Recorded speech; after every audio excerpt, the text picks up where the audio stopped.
Isang mapagpalang araw sa ating lahat, guys. Mega mega love shout out. Welcome to my channel. Kung bago ka pa lang sa channel ko, huwag kalimutan mag-subscribe, like, share, and comment down below. Pakipindot na rin ang bell notification para updated ka sa mga bago kong video. Thank you. God bless and God loves you. Mahilig ka ba kumain ng okra?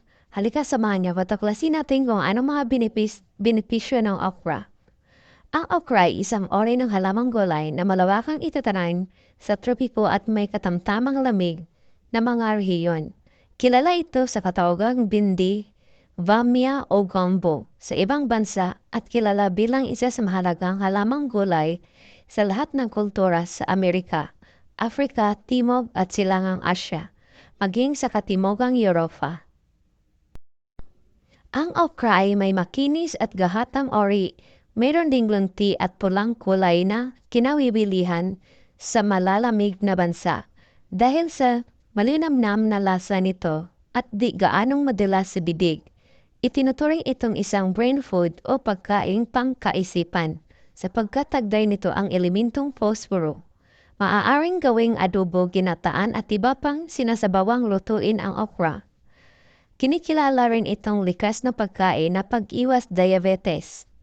Ang binababad na hilaw na okra sa tubig sa loob ng 12 oras ay isang mabisang papababa sa blood glucose sa katawan ng tao.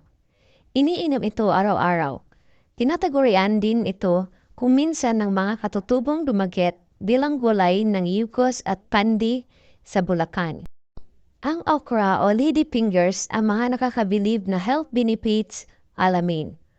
Ang okra o ladyfingers ay isang uri ng gulay na may maraming health benefits dahil sa angkin nitong mga nutrients at antioxidants na nakakatulong sa ating kalusugan. Ito ay kilala rin bilang ladyfingers dahil sa kanyang haba at hugis. Ang okra ay maaaring kainin nilaw, luto o pinatuyong buto. Sa vlog na ito, tatalakayin natin ang mga sumusunod. Ang ilan sa mga benepisyo ng okra sa kalusugan. Mga bitamina at mineral na taglay ng okra. Paano magagamit sa iba't ibang mga lutuin ng okra. Mga benepisyo sa kalusugan ng okra sa pang-araw-araw nating buhay. Ang okra ay naglalaman ng fiber na tumutulong sa pagkontrol ng asukal sa dugo at pag-iwas sa diabetes. Ang fiber ay nagpapabagal sa pag-absorb ng glucose sa bituka at pagpapataas ng insulin sensitivity.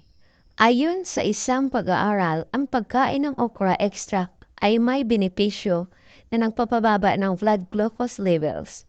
Sa mga diabetic rats, ang okra ay maaari ring makatulong na mapapanatili ang normal na antas ng hemoglobin. Isang sukatan ng average blood glucose level sa loob ng 3 buwan. Ang okra ay may laxative effect na nakakatulong sa pagpawi ng TB o constipation. Ang fiber ay tumutulong sa paggalaw ng dumi sa bituka at pagpapaluwag ng store. Ang okra ay may mucilage, isang sticky substance na nagbibigay ng moisture at lubrication sa digestive tract.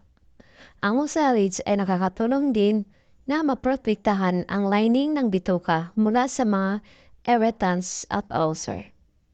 Ang okra may iron na kailangan para sa production ng red blood cells.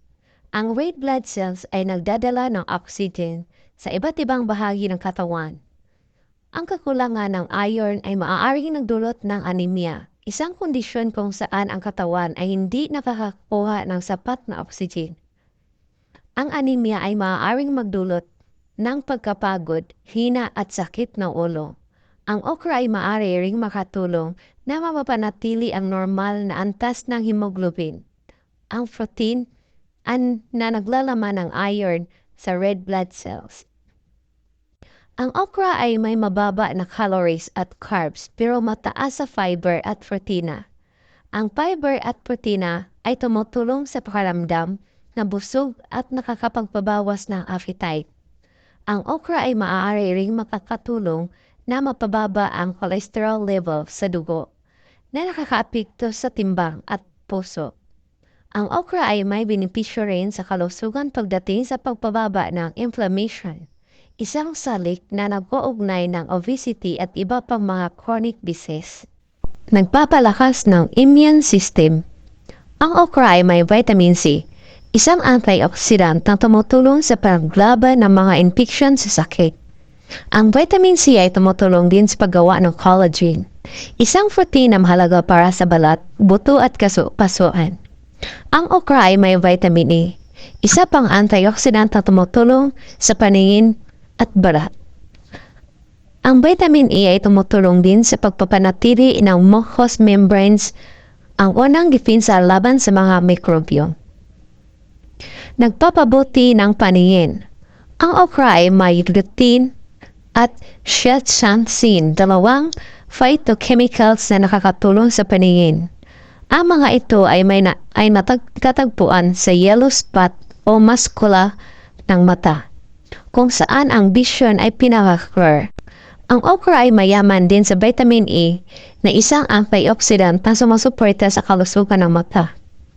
Ang vitamin E ay nakakatulong na papapanatili ang malinaw na paningin, maiwasan ang dry eyes at protektahan ang mga mata mula sa sakit tulad ng cataracts at glaucoma. Mga bitamina. Ang okra ay isang uri ng gulay na may maraming benepisyo sa kalusugan. Ito ay may mayaman sa mga bitamina at minerals na kailangan ng aking katawan upang lumaban sa mga sakit at napanatili ang maayos na pag-andar ng mga organo. Sa artikulong ito, tatalakayin natin ang ilan sa mga bitamina at mineral na matatagpuan sa okra at kung paano nila tayo matutulungan. Vitamin C. Ang okra ay naglalaman ng mataas na antas ng vitamina C, isang water-soluble nutrients na tumutulong sa pagpapalakas ng ating immune system. Ang vitamina C ay nakakatulong din sa paggawa ng collagen, isang protein na mahalaga sa pagbuo ng balat, buto, kasuan at iba pang mga tissue bukod dito.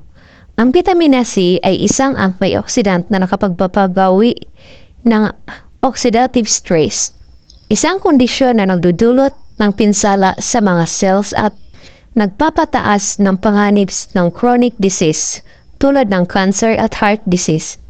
Halimbawa, ang isang tasa 100 gramo ng hilaw na okra ay naglalaman ng 25% ng daily value ng vitamin C. Ang iba pang mga pagkain na mayaman sa vitamin C ay ang mga citrus, fruit salad ng calamansi, dalandan at suha. Vitamin K. Ang okra ay mayroon ding malaking benepisyo ng vitamina K, isang flat-soluble vitamins na kilala sa kanyang papel na blood clotting. Ang vitamina K ay kailangan upang maiwasan ang nagdurugo at sugat sa katawan. Ito ay tumutulong din sa pag-absorb ng calcium, isang mineral na mahalaga para sa kalusugan ng buto at ngipin. Ang kakulangan ng vitamina K ay ang maaaring nagdulot ng osteoporosis, isang sakit na nagpapahina sa buto at nagpapataas ng panganib ng fracture. Halimbawa, isang tasang 100 gramo na hilaw na okra ay naglalaman ng 25% ng DV ng vitamina K. Ang iba pang mga pagkain na mayaman sa vitamina K ay ang mga verdeng dahon, gulay tulad ng pechay, kangkong at malunggay. Folate. Ang okra ay nagbibigay din ng folate, isang B-vitamin na responsible sa paggawa ng DNA at iba pang genetic material. Ang folate ay napakahalaga para sa mga buntis dahil ito ay nakapagbabawas ng panganib ng neutral tube defects, isang uri ng birth defect na nakakaapekto sa utak ng spinal cord ng sanggol. Ang folate ay nakakatulong din sa pagpapanatili ng normal na antas ng homocysteine, isang amino acid na maaaring nagdulot ng cardiovascular problems. Kung sobrang dami nito sa dugo, halimbawa ang isang tasang 100 gramo ng hilaw na okra ay naglalaman ng 15% ng DV ng folate. Ang iba pang mga pagkain na mayaman sa folate ay mga legumes tulad ng munggo, patani at sitaw. Mga minerals. Bukod sa mga bitamina, ang okra ay mayaman din sa mga mineral tulad ng magnesium, potassium, calcium, iron at zinc. Ang mineral na ito ay may iba't ibang mga benepisyo at tungkulin sa katawan. Tulad ng magnesium, tumutulong sa pag-regulate ng blood pressure, nerve function, muscle contraction, at blood sugar levels. Halimbawa, ang isang tasa 100 gramo ng hilaw na okra ay naglalaman ng 14% DV ng magnesium. Ang iba pang mga pagkain na mayaman sa mga magnesium ay ang mga mani tulad ng almonds, cashew nuts, at pistachios. Potassium, tumutulong sa pagbalansi ng fluid at electrolyte levels, nerve function, muscle contraction, at heart rhythm. Halimbawa, ang isang tasa 100 gramo ng hilaw na okra ay naglalaman ng 7% TV ng potassium. Ang iba pang mga pagkain na mayaman sa potassium ay ang mga saging, kamote at saging saba.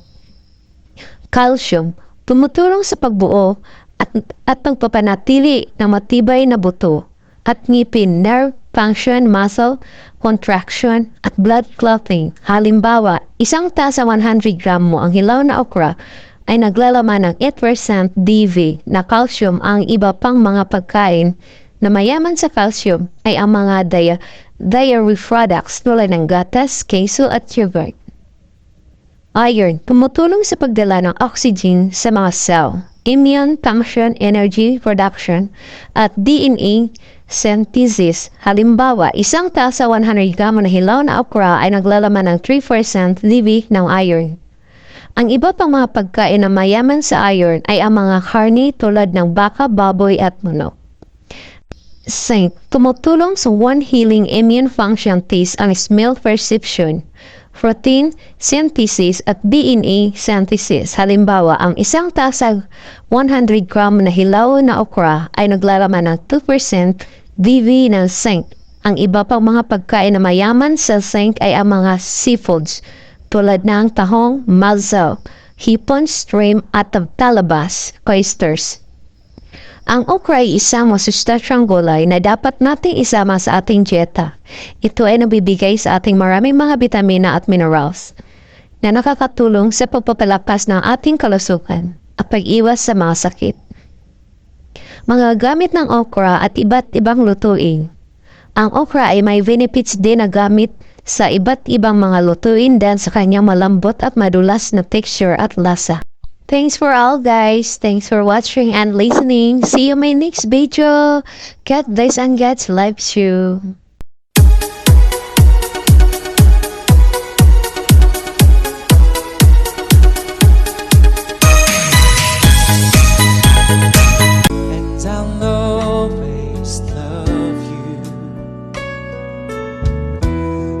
Inside this heart of